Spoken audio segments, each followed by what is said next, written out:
Three, two, one, let's go. Hey, this is Tim Coleman, Recruitment and Outreach Specialist with Local 669, America's Fire Protection Union. Local 669 has 15,000 members with jurisdiction in 48 states, and we've been around since 1915. And I'm here with Sgt Charles Pollard, United States Army, and Local 669 CSP veteran. So welcome. Hey, thanks a lot. Yeah, it's good to be with you again. Can you tell us about the CSP program? The CSP program is a program through Fort Drum, or I guess it's a lot of bases, that gives soldiers this opportunity to find work and have a plan once they get out of the military. I think a lot of people lack, when they do decide, hey, I don't think the military is for me anymore, I'm done with it. But I think a lot of people miss that step with, hey, I need to have a plan before I do get out. I think CSP, Career Skills Program, is a good way of helping people achieve that goal and not feel so overwhelmed. Awesome. So it's like a bridge. So while you're still on active duty, you're pursuing a career. Yes, sir. And you're learning about the career. So how did you find out about the CSP program? So I found out about CSP just through a couple of my soldiers that had went through the clearing process at Fort Drum. They never actually took advantage of it, but they did tell me it was a thing. And so I knew when I was getting out, I wanted to find a way that I made sure I was able to provide for my family. So when I saw the opportunity to look into CSP, I knew I would just take it right away. That's motivating. Now, what drew you to a CSP program with America's Fire Protection Union? With fire protection, so I knew I wanted to do something, that was going to be different every day, something that's a little bit challenging. And when they were kind of going over the different trades that I could do, when this came up, I thought, hey, I wouldn't mind checking this out. It seems like a job that I'm going to be hands-on, being able to really get into it, and it looks like there's a lot of room for growth in the job too. That's awesome. So a lot of programs, when you have a transition or like an internship or this bridge program, it's a lot of classroom work. Tell me about, what did you get to do, Charles? So actually the classroom work was none.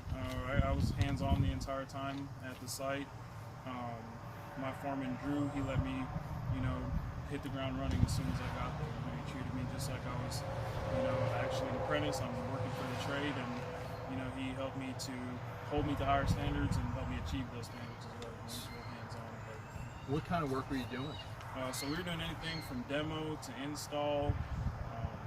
We had to change a lot of things within the facilities, but I think we touched on just about everything we can touch on within the two sites that we're working with. So tell us about some of the installations that you did. What type of pipe were you working with? What type of materials, equipment? So most of the time we were using was Sked 40 pipe.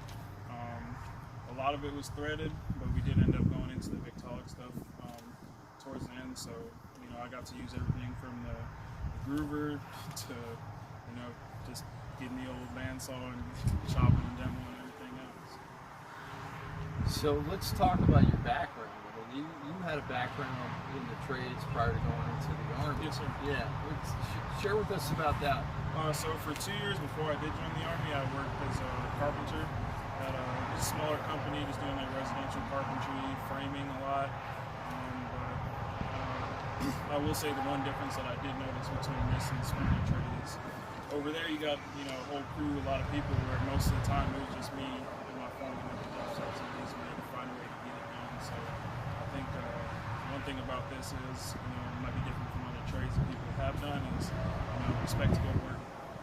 It's going to be hard work, and you got to always find a way to get it done. So let's talk about that, those bigger crews, and then just having that relationship with Drew. Tell us more about that relationship, because that seemed like it was, the way you're explaining it, is one-on-one, a smaller crew that we have in fire protection. Yes, sir, and I think that actually helped to kind of lead toward less room for error, because, we had to communicate to each other because we were relying on each other.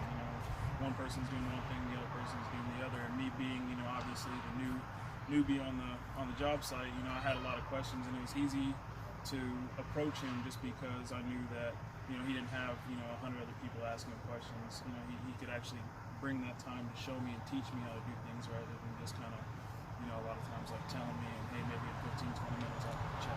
He was able to look out and really help me grow with small town like that. Yeah, that's awesome. Yeah, and Drew's a highly successful journey person with Local Absolutely. He's a 669. hard Yeah, he's the real deal. He's the epitome of a journey person.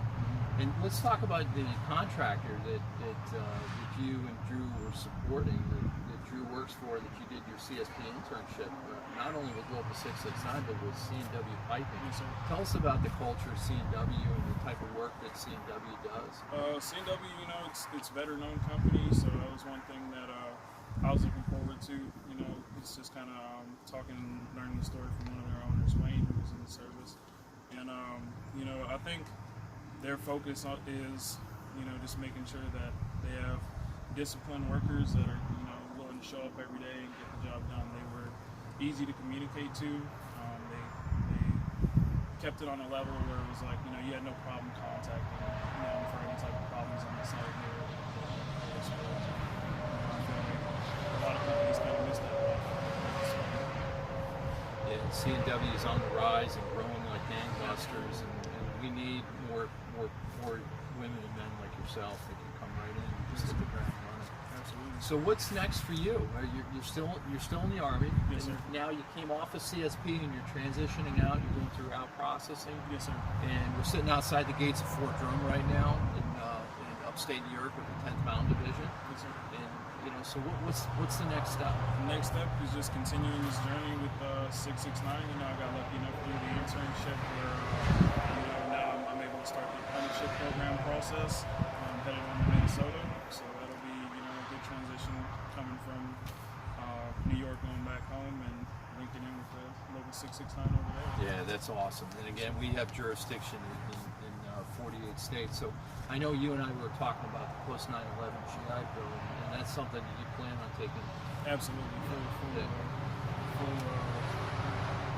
full go with that. Yeah. You know, just because a lot of people tend to forget, you know, this is school. You know, I mean, I'm going to be learning for the next 5 years. So, you know, when I found out that was even an opportunity I could take with the GI Bill, helping me out with, you know, getting those college credits, and you know, you get BAH program to help pay for housing and my family. So, you know, I think that's an awesome opportunity with this as well.